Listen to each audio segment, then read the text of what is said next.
Tassos Kotzias. How did I do? Yes, perfect. Very good. Perfect. Welcome to the Authentically Raw podcast. How are you?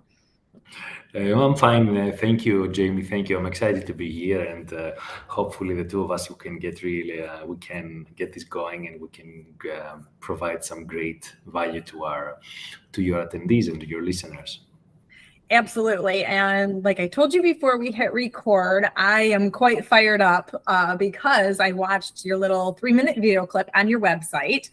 So we will encourage people to go watch that because it does describe a lot of your work, which I don't want to give away quite yet. I just have to say a few things first, and then we're going to kind of fold into that. And I'm going to say by some of the things that got me fired up, what was coming out of me is, as a female, an entrepreneur, trying to be this working mom, trying to be a mom, have friendships, there's work, there's family, there's friends, there's our interests. Like, we are pulled in a million different directions. And I often feel like I'm never enough to people. Like, I just, you're working so hard to please everyone. And inside you're just like, I'm never measuring up. And let's face it, it is a male dominated world out there. Right.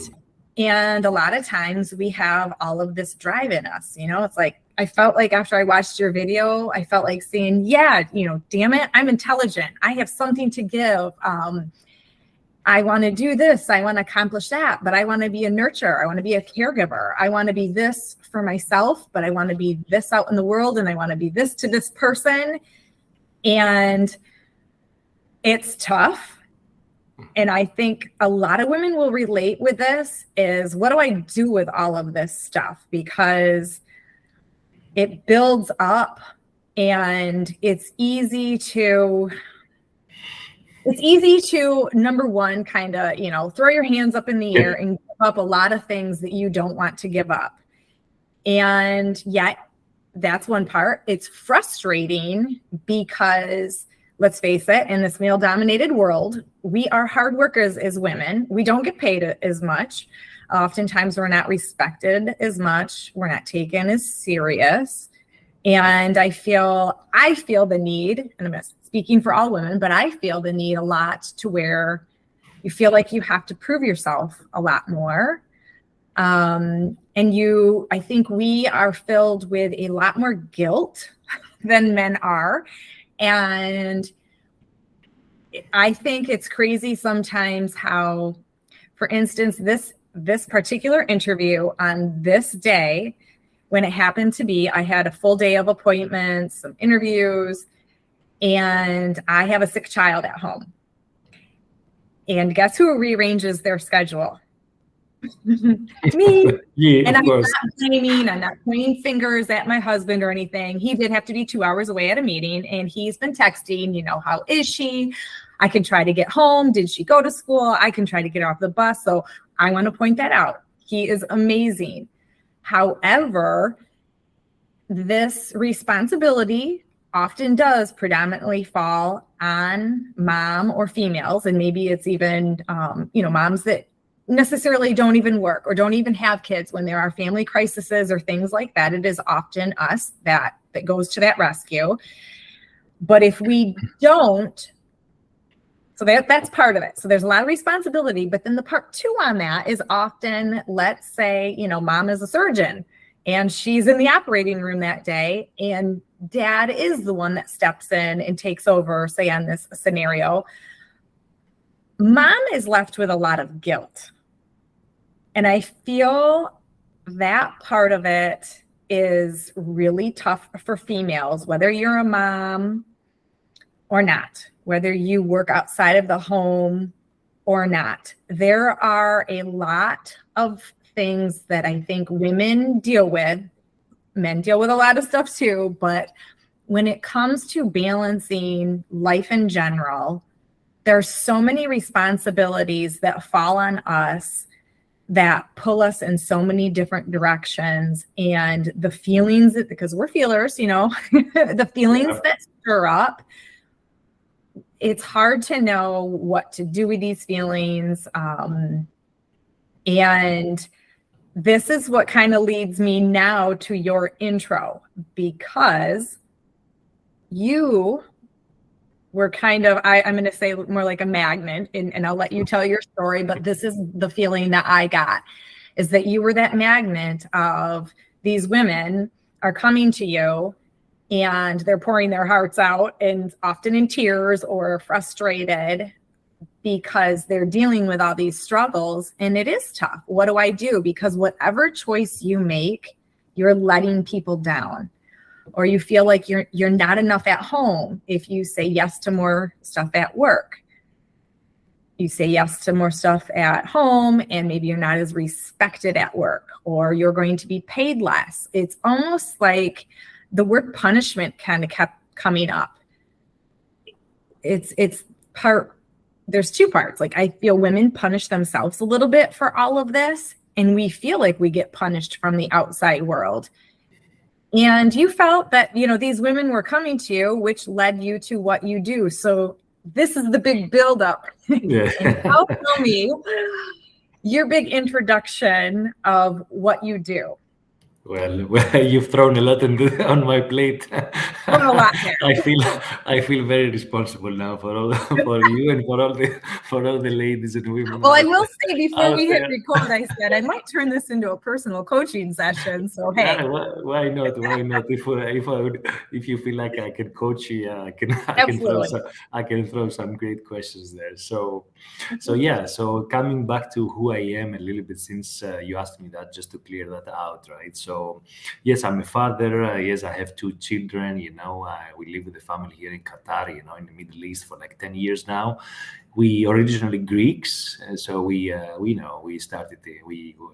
were born in Athens, in Greece. We had different kind of experience, international experience, and so far we're here in Qatar these last 10 years. So what got me into holistic coaching is that I was always attracted to philosophy and psychology and this kind of sciences and books. I was reading a lot when I was younger, and I'm still reading, but especially when I was younger. And slowly, when I got into the corporate world, because I have an experience of 25 years in the corporate world, right, with stressful situations, as you understand, and very demanding entrepreneurial environments and difficult relations between colleagues and all that. So I noticed that a lot of colleagues, especially women, female colleagues, were coming to me and they were like, okay, Tassos, I have this issue. How do you advise me? How should I solve this? Or how should I have this discussion with my other colleague, with my male colleague, for example, right? It could be a matter of promotion. It could be a matter of paycheck. It could be anything that had to do with boundaries that you also mentioned. Anything had to do with leadership and initiatives, and how they would cope with all this in the corporate environment. So instinctively, and because of my style, I don't know what, because of my education, because of my personality, I don't know why, really. I didn't know, at least back then, right?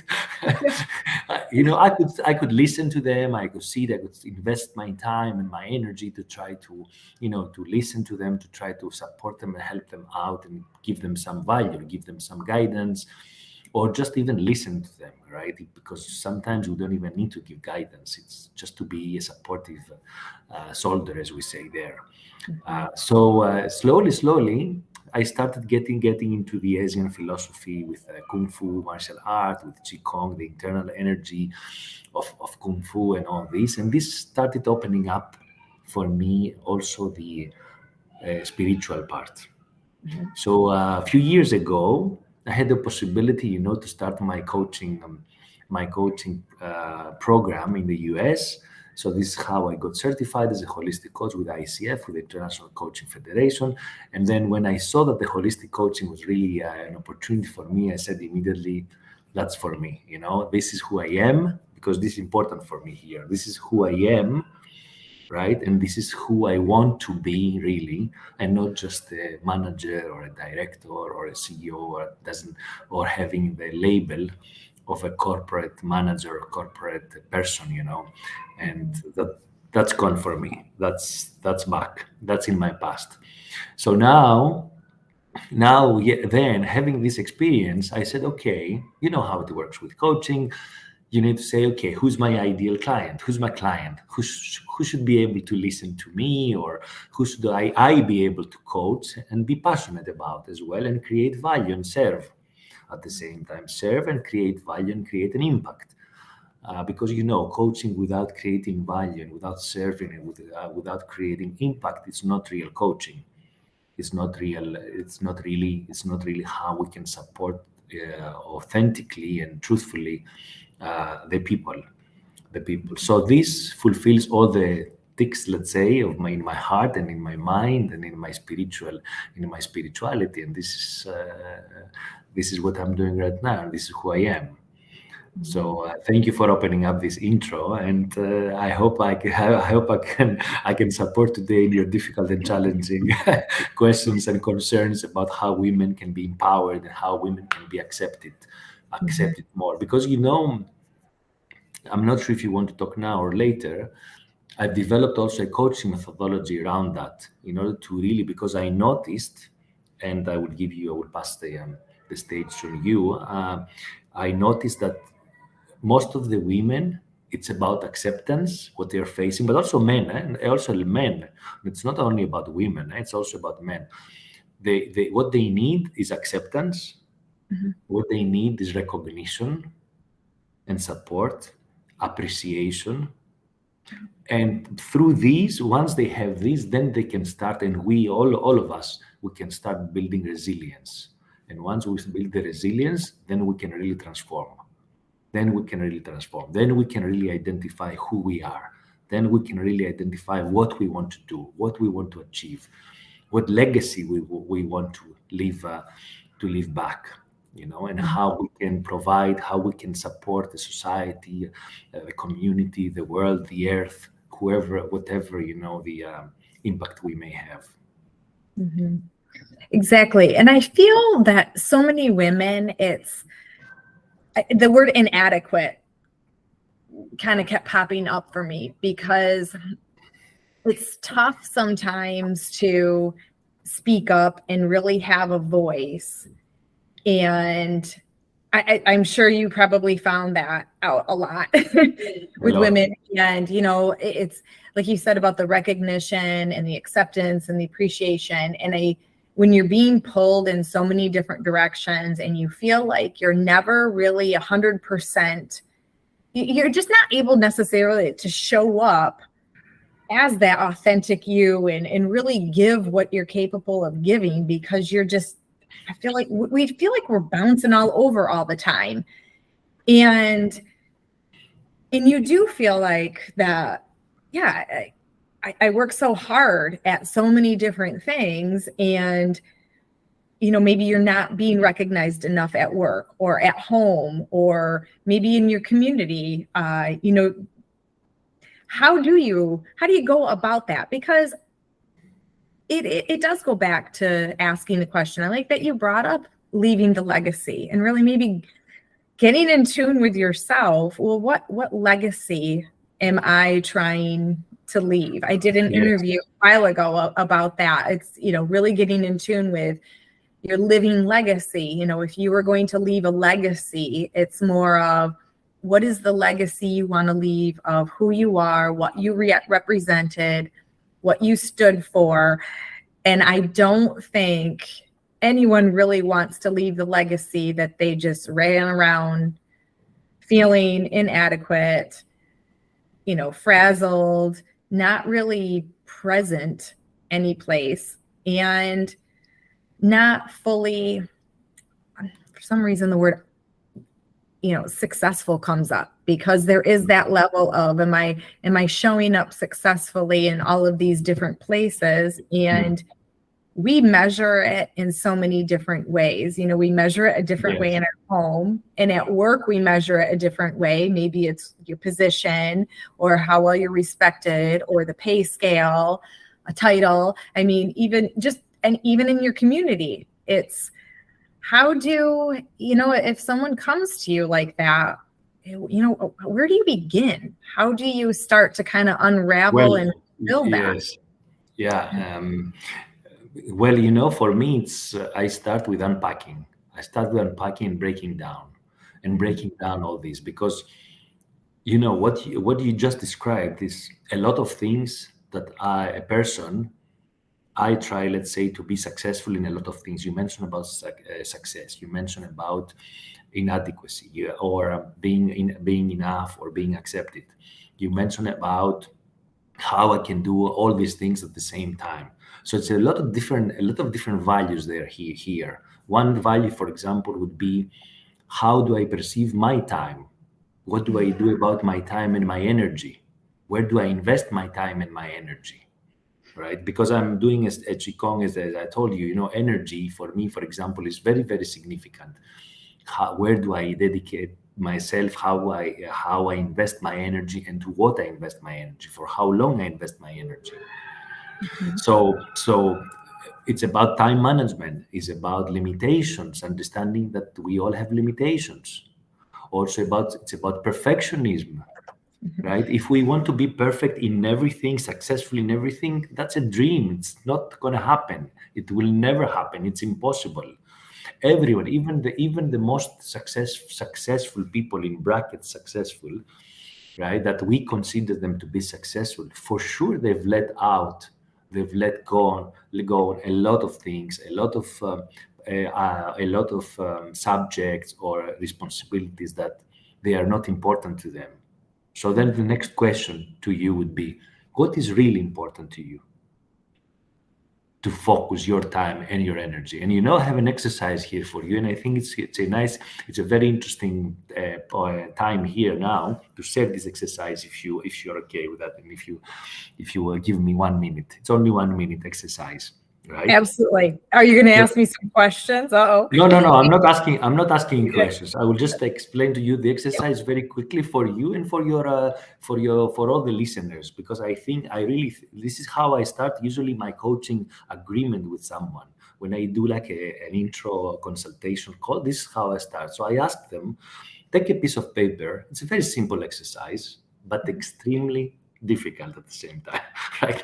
So you take an A4, let's say, size paper, a piece of paper, blank paper, and you just split it in two. And on the left side, you start writing. Of course, you need some time to do that, because you need to focus, you need to be relaxed, you need to be on your core, on your center. You need to be, maybe have a glass of wine or a tea or a coffee, whatever makes you feel nice, right? So you start on the left column and you start writing the things, the tasks, the priorities, whatever it is that you feel that they're important for you. And you say, what would be the most important things in my life? What would be the things that if I could change, or if I could work on, or if I could develop, or if I could invest my time and my energy, could make an impact in my life, could make a considerable impact in my life? Because the rule of Pareto, right? 80-20. The 20-80 rule. I invest 20% of my time and I get 80% of the results. I invest 20% of my energy, I get 80% of the result. I invest 20% of my money and sometimes I get 80% of the return. So the Pareto works all over the place. So the same thing here. If I would ask you, write the five most important things in your life on the left column, and you manage to do that, maybe you write 20 in the beginning, 30. You start erasing, deleting, scrapping the paper, throwing it, start again from all over from the beginning. But let's say you manage to get 5. Let's say you manage to get 5, right? In an order or without an order doesn't matter so much. Go to the right side now and try to reply to this question. Why is each single of these so important for you? Mm-hmm. I bet you, Jamie, and you are a coach as well. I bet you it will take you maybe months to figure this out. Right. And then again, after 3 months and after 6 months, you have to reflect back again. Yeah. And then after 3 months, you have to reflect back and reevaluate, reassess. Say, yes, it's true. Yes, I'm there. This is who I am. This is my biggest value. This is my strongest value. This is where I need to invest my time, my energy? Is it my family? Is it my husband? Is it my kids? Is it my work? What is it? Is it myself, first of all? Mm-hmm. Because here you're touching, right? You're touching issues of self-care, of boundaries, of guilt, of perfectionism, of a lot of things. So how do you think about the exercise? Oh, I love this because, and here's the thing, and so many things on this actually. The first thing is that I want to point out real quick is that this is continual. I think so many people, number one, we never sit down and actually take the time to do this, which this is self-care. And don't get me wrong, bubble baths, massages, pedicures, blah, blah, blah. That's all you hear about, in society for self-care. This is self-care. Yes. Sitting down with pen and paper. I like to call it developing a better relationship with yourself, connecting with yourself, because I say this all the time. It's really easy to become completely disconnected with ourselves. And that is probably how most of these women ended up speaking to you. You just get so disconnected with who you are on the inside and all these signals of what your body is telling you what to do. And you're constantly fighting against yourself. And it's why we feel so burnt out and miserable. And this kind of puts it right in, what is really at my core. I think a lot of even just like, your values, what are you living for? Who are you? What's really important? All of that stuff. And I was able to just throw things out right away. This is so easy for me to throw it out. I'll say what they are. My big ones are meaningful connections with people. I like connecting deep. I like conversations like this. I love it. And I like sharing it with other people. And I just like talking deep. It's who I am. That's one. And to have a purpose. I need a purpose. And I think for so many years, I was predominantly a stay-at-home mom. And I did not feel 100% fulfilled just doing that. And I felt guilty for saying I need more of a purpose than just taking care of my kids. And I felt I've worked through that. I no longer feel that way. And I realize now by fulfilling a purpose, by, doing what I do, I am giving, obviously a gift to myself, but more of a gift to my family and my kids for sure. Cause I'm a better person. I'm a better mom, a better wife, a better friend all around. So the meaningful connections, but purpose and really tapping into what makes me feel fulfilled. And then my health is very important, whether it's my physical health, mental, emotional, spiritual, all those things. And I think it's really easy for women to just put all that stuff on the back burner. I'll take care of myself when everyone else is taken care of. And that day's never going to come. Yes. It will come maybe when you're under the knife, right? Getting surgery, or, you're sick on the couch because you're just wore out, or you're in therapy, or something very, very dramatic gets happened. Exactly. Yes. And I think so much of us, and I'm not going to go down the road of whether we should or shouldn't be on, medication for things, but I think so many of us, we can avoid so much of that stuff if we stop and take the time to take care of our mental health and our emotional health by going to just there's so many people. You could go see a therapist just to stay healthy. It's not because you're in a crisis. You can, I love to go do yoga, and, I don't have time because my family needs me, my work needs me. And when you're, or if it's a walk outside in nature, or reading a book, or, playing the music in the house and shutting yourself off in a room for 10 minutes dancing. I do that now. It's these simple little things that we can do to take care of ourselves that allow us to show up as better people. So those were some of the things. And I think just leaving, really looking at, it's important to me now to leave a living legacy of who I'm going to be. And with the why part, I think that this is just that list. The hardest thing I bet you see, and this is my struggle, is why do we feel so guilty for this this is what is so important to us, these Yes. meaningful connections and having a purpose and making sure I'm fulfilled and really taking care of my health. These things are so important to me, and I see all the benefits it has for myself and everybody around me. But how easily I give this stuff up and push it off to the side and get laser focused on doing something else. That pull is strong. And how do we stay in line? And I would like you to talk, maybe boundaries just picked up for me, because I know when I get strayed, it's my weak boundaries. It's not having the self-discipline for myself, but it's saying yes to things that really inside I want to say no to. So what do you see on that? Or your take on that? On the boundaries or on the guilt part? I think they're woven in, because the thing is the guilt is an emotion inside of us that, you know what, when we put boundaries in place, when we have these boundaries, we're going to feel some guilt.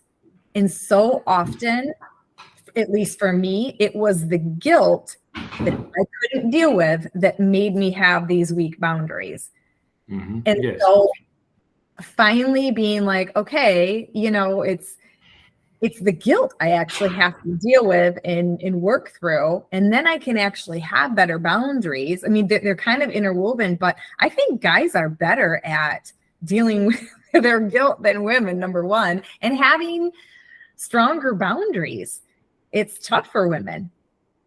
Yes, it's tough for many people. It's tough for many people because even for clients, male clients that I have, we're facing exactly same issues and same challenges, maybe with different intensity, let's say, right? Mm-hmm. But they are quite similar. But in going back to the guilt, what you just mentioned, as you know, guilt can come, of course, from our childhood and our parents. So if this is a deep emotion there coming from then we really need to go to a therapist or a counselor, right, to be able to dig deeper on that. And then a coach can support us, to see, okay, what I'm facing now and what I really want to change, as we said before, who I am, what I want to achieve, etc., to the future, going to the future, and how can I become accountable? Because this is the main difference with the therapist. But going back to the guilt that we are feeling now and how this relates with the boundaries, my feeling is that, and now I'm opening up another big chapter here, I think, right?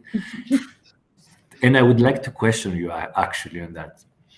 Do you think it's selfish if you take care of yourself? I do not think it is at all. I used to. I do not anymore, but I will admit that I often feel guilty for it. I still do. I will do it. And I'm very aware that I am doing this, and I'm also feeling guilty. I know I should not feel guilty for this. I know I'm not doing anything wrong right now. What I'm doing is not selfish, but I'm still feeling it, and I'm working through that. And like you said, I mean, this is something that it's deeply ingrained from like way back in our childhoods. And I am working on that. And yeah, I challenge you on purpose so that our listeners are out and this can start understanding the difference between being selfish and being selfless. Yeah. Because here's a big topic. This is a big topic for me, and it's directly connected to if we feel guilt or not when we're trying to do things, and when we believe that we take time for ourselves and not for our kids, for example, right? Which is very strong feeling. And we say, okay, my 7-year-old daughter, your 10-year-old daughter is waiting for dad and mom, whatever, to have some fun, to watch a movie, to eat together, to do a homework, or I don't know what, to go for a ride and all this. And dad or mom, they're not present because maybe they're in the gym, or maybe they have a 1-hour coaching session, or maybe because, they have something important for them to do. And then parents are feeling guilt about that.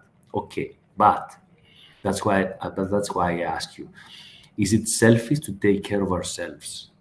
My reply to that, that of course we all feel guilty about that. However, if what I'm doing, it seems to be selfish to third people, to outside persons. It seems to be selfish for me. But if I do this, I get the time and the energy and the focus and the clarity, right? And the physical, mental, or emotional, spiritual awareness or well-being to be more present and more focused and more productive and more efficient and more energetic with my children when I am with them, or with my wife when I'm with her, or with my parents when I am with them, or with my friends when I'm with them, then who's selfish? Then what is selfish? Yeah, agree. So I think the reply here would be this one. If someone feels guilt about that, really needs to identify and really needs to even communicate that to the other people, to the family, for example, or to the employees or to the colleagues in the company or in the organization that they're working in. You know, I'm doing something for myself, because if I don't do this, I will not feel good. If I don't do this, I will not be happy. And if I don't feel good and I'm not feel happy, then everyone will be miserable. Especially in the case of mothers, because if a mother in a household, at home, she's not feeling well, and she's not feeling grounded, present, and she does not feel, in essence, happy or joy every day, then she cannot be happy for anyone or no one, and no one will be happy at home. The husband will be complaining. The husband will be distance. Will have distance from the wife. The kids will feel that, oh, mom is not present, cannot support us, etc. And then you'll have all this conflict, family conflict, inside your own home. So, for me, this is number one priority for everyone. Everyone. It doesn't matter if it's the mother or the father. It's number one priority. We need to be joyful and happy every single moment. Otherwise, no one would be happy around us. I agree. And I feel that as a mom, we really do set the tone of the house. Even if you don't 100%. Have kids, I feel like there's something about that female presence. I've noticed that among females, how we really can influence the tone. There's just that vibe. And if your tone isn't good inside yourself to start, it's that energy, it's the vibration that you're projecting out. And if it's not good in here, if you're not taking care of yourself, then that energy that you're projecting it's either negative or it's just negative. I'm going to sum it up with negative. There's positive and negative energy. I'm going to keep it right there. Negative is enough. You don't need more. Yeah, it sums it all up, doesn't it? Exactly.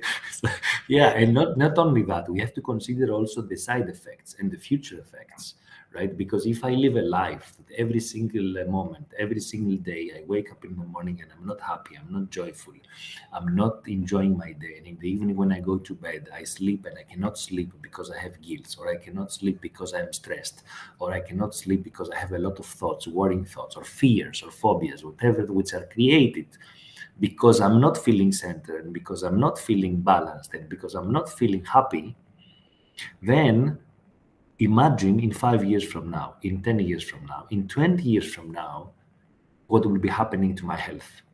Mm-hmm. Because any mental, any emotional aspect, that really we suppress every day, every minute, that we suppress it, it's hitting in our physicality right away. It can take maybe 2 months, it can take 20 years. It doesn't matter. It will show up. I agree. So what do we do about that? Well, and we store everything. And I don't think, many of us are really, really aware of, just the minor aches and pains that we have. How, we always are like, oh, well, my neck hurts, because I'm on my computer all day. And sure, that is part of it. That's not all of it. Why are you so tensed and, stressed exactly. when you're on it? And how long are you on it? Are you giving yourself breaks? Are you, whether it's your back, your gut, yes, and everyone, all of us have their weak point, right? Maybe my weak point is my stomach. Maybe your weak point is your neck, as you say. Maybe someone else's is the lungs or the kidneys. It doesn't matter. Everyone, all of us, they have a weak organ, a weak point. And this is scientifically, not only scientifically proven, but also traditionally proven for thousands of years, from the ancient Chinese, also the Greeks, and all the different civilizations that has been proven before the Western medicine, the Western science comes in play.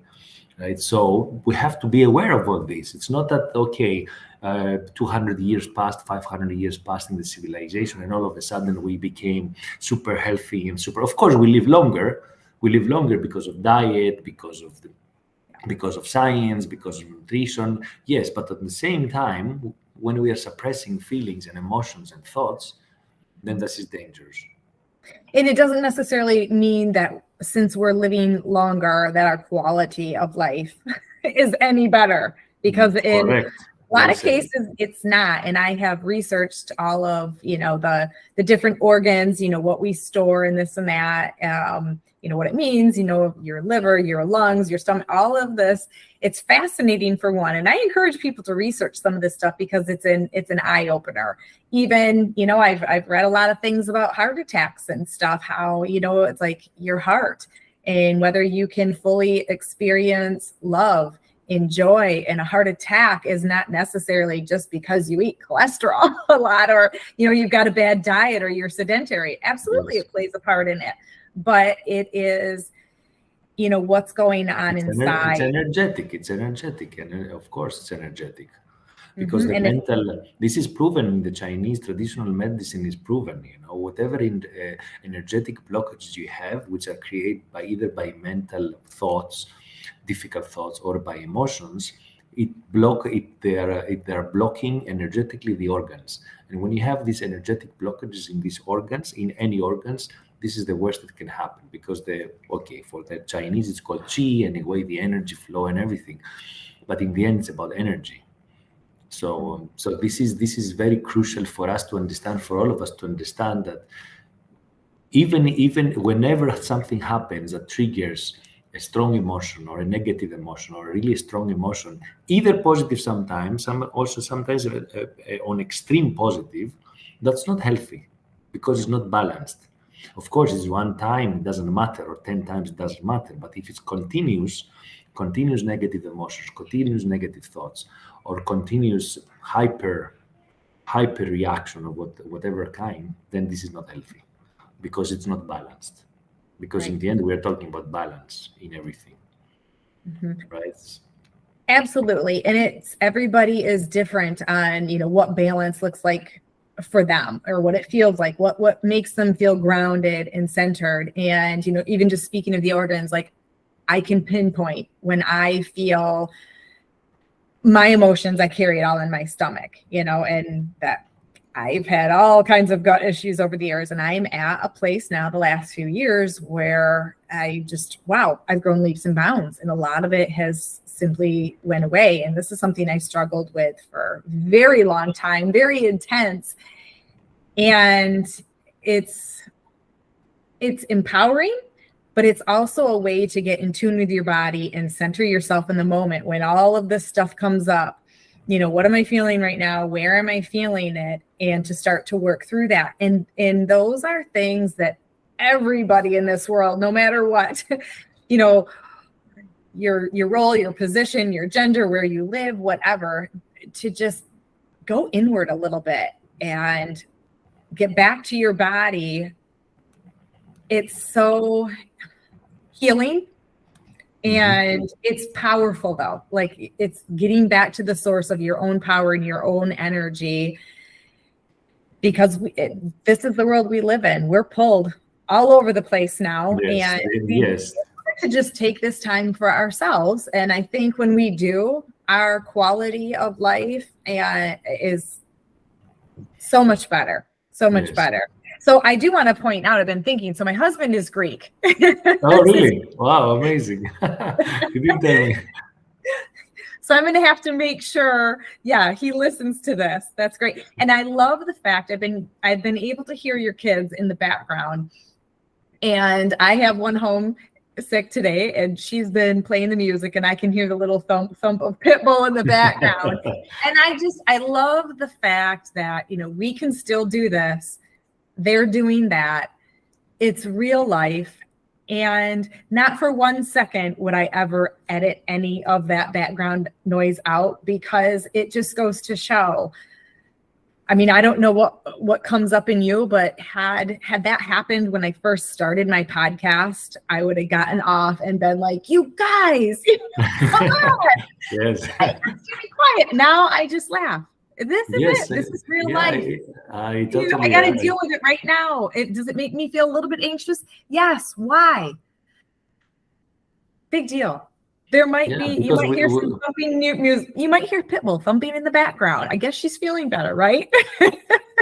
That would be great. Yeah, in the end, as you said, this is life, right? And what we are doing, it doesn't matter. I mean, we have to integrate. This is now you're giving me a very good pass here. Isn't it about work-life integration in the end, and not work-life balance? Because this is exactly what you're describing is work-life integration. It's how we can have our professions, your profession or my profession right now, discussing professionally, right?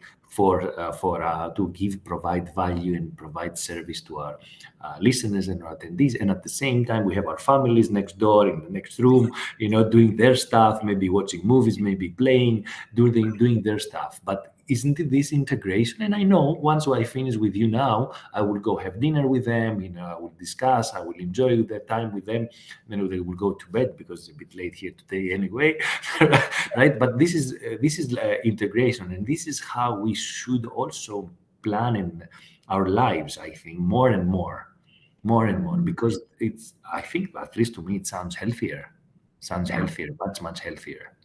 Right. I love that word, integration. That's a good one. I'm gonna have to think about that one a lot more lately. Yeah, I like that a lot. Yes, it is. It's coming more and more to that, right? And especially the last couple of years now, with what's happening all over the world, and the online meetings, and the remote working, and the quiet quitting, and all this stuff. It's integration. I think is the key word right now for everyone, in order to be at least more grounded and more present and healthier and more joyful in the end on an everyday basis. We need to be more joyful. Yeah. Oh, I agree. And a lot of that, slow down. I tell myself that. Slow down, because the autopilot is killing us. Totally. The autopilot is killing us every day. Everything to run here, run there. I have this appointment, I have this meeting, I have to go there, So. Yes. I'm going to wrap this up with a little, I wish I had the actual facts. I remember looking this up and researching this a couple of years ago, but if we were tested at our age right now, so many of us are tested like what our say I'm 48, it's my biological age. But if I were to go in right now and be tested for my chronological age, like inside of my body, so many of us, it's like I might walk out of there being probably 30, but no, a lot of us are walking out like our chronological age is 20, 30 years ahead of our biological age. And now our life expectancy is going backwards because of that. Even with our modern advances in medicine and technology and, just our knowledge of, how to keep us, our habits and things like that, we're actually dying younger because of it's our stress. It's this self-induced, fast-paced life. Like we're literally killing ourselves. And that's tough. So I think that's a good thing for all of us to think of. That should all be on our, important lists. I mean, that's because if we're not here, we're not here, right? If we're not here, we're not here. So definitely. Tassos, this has been a fabulous conversation. If people want to check you out, I'm going to put like your website and things like that in your show notes. Is there any other? Yes, I have also social media, Instagram, Facebook, LinkedIn. My website is the www.tassoskotzias tassos.com, which is my name basically. So I'll be happy to support in any way, and I will be happy to have another podcast chat with you in the future as well. Absolutely. No, I enjoyed this conversation, and it's left me with so many grounding things, and it's just been very empowering. So I thank you so much for your time and your expertise as well. I appreciate that, Jamie. All the best. All the best. Thank you. Thank you. Thank you, Tassos. Thank you. Bye-bye.